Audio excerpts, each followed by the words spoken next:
अब देखिए क्या दिया हुआ है, निम्नलिखित वर्ग समीकरणों का गुणन खंडन करके वर्ग मूल्य ज्ञात कीजिए, सॉरी उसके मूल्य ज्ञात कीजिए। ओके, देखिए प्रश्न क्या है तीसरा, 3x की घात 2 माइनस 11x प्लस 10 बराबर 0। तो चलिए इसे हल करते हैं। तो 3x की घात 2 माइनस 11x प्लस 10 बराबर 0। ओके, तो यहाँ पास a का मान क्या होगा, a का मान होगा 3, b का मान क्या होगा, b का मान होगा माइनस 11 और c का मान क्या होगा 10। अगर आप चाहो तो इसे आप नहीं लिखोगे तब भी चलेगा, है ना। ये मैं आपको समझाने के लिए बता रहा हूँ इस वाले पार्ट को, जो a b c है इसे। ओके, तो यहाँ से ac का मान क्या होगा, तो ac का मान होगा 3 इंटू 10, यानी कि हमें जो है 30 प्राप्त होगा। तो अब इस 30 को हम ऐसे तोड़ेंगे कि आपस में गुणा करने से हमें 30 प्राप्त हो और जोड़ने और घटाने पर हमें माइनस 11 प्राप्त हो। उसके लिए क्या करेंगे, हम 30 का अभाज्य गुणनखंड निकालेंगे। तो चलिए निकालते हैं। 2 पंद्रह 30 और 3 पंचे 15, 5 एकम 5। ओके, तो देखिए यहाँ पास 5 दिया 15 और 15 में से 2 घटाएंगे तो क्या प्राप्त होगा, हमें नहीं मिलेगा, है ना।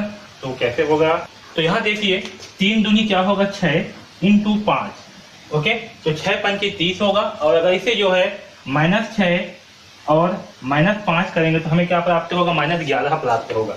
यानी कि -11 के स्थान पे हम क्या लिखने वाले हैं, -6 -5। आया समझ में। तो चलिए अब इसे हल करते हैं। 3x की घात 2 और इस -11 के स्थान पे क्या लिखेंगे, -6 -5। तो यहाँ पास कर देता हूँ मैं प्लस -6 -5 इंटू एक्स प्लस 10 बराबर 0। ओके, अब इसे हल करते हैं। तो 3x की घात 2, यहाँ प्लस और माइनस है तो क्या होगा, -6 इंटू एक्स तो -6 हो जाएगा, -5 इंटू एक्स तो यहाँ होगा -5x प्लस 10 बराबर 0। अब देखिए यहाँ पास ये जो दोनों संख्याएं हैं और यहाँ दोनों है, इन दोनों में हमें कॉमन निकालना है। तो यहाँ पास 3x की घात 2 है, इसे हम क्या लिख सकते हैं, 3 इंटू एक्स -6x को 6 इंटू, इसे हम 2 इंटू 3 इंटू एक्स जो है लिख सकते हैं, तोड़ कर लिखेंगे तो। उसी प्रकार से यहाँ क्या है, -5x, इसे -5x से ही रहने देते हैं और इस 10 को जो है हम 2 इंटू 5 ऐसे भी लिख सकते हैं, है समझ में, इक्वल टू 0। ठीक है, इस वाले लाइन को अगर आप नहीं भी लिखोगे तब भी चलेगा, है ना। ये मैं आपको समझाने के लिए बता रहा हूँ। ठीक है, अब देखिए यहाँ से हम क्या क्या कॉमन निकाल सकते हैं। तो यहाँ से 3, ये 3 जो है दोनों में है तो 3 को बाहर निकाल सकते हैं। वैसे यहाँ भी x है और यहाँ भी x है। ओके, इसमें क्या बचेगा, इसमें बचेगा केवल x। अगर यहाँ से हम 3x को निकालते हैं बाहर तो इसमें बचेगा केवल x -2, यहाँ और यहाँ क्या बचेगा 2, तो x से -2 बचेगा। ठीक है, उसी प्रकार से यहाँ से देखिए इसमें क्या है 5, इसमें भी 5 है तो हम 5 को जो है बाहर निकाल लेंगे, यानी कि यहाँ से -5 को बाहर निकालेंगे तो हमें क्या प्राप्त होगा, यहाँ पास x से प्राप्त होगा और यहाँ पास जो है -2 प्राप्त होगा।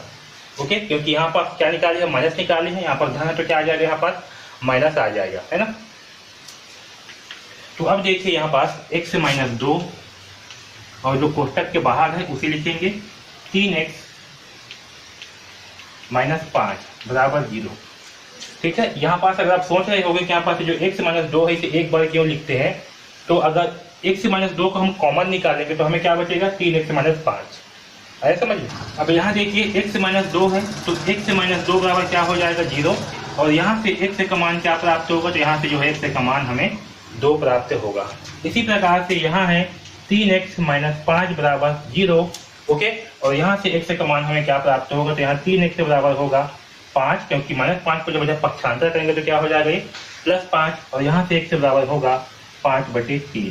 ठीक है, तो यहाँ से x का मान क्या होगा, यहाँ से x का मान जो है 5/3 होगा। ठीक है, तो x का मान हमें 2 प्राप्त हुआ और एक जो है x का मान हमें 5/3 प्राप्त हुआ। ओके, अतः समीकरण का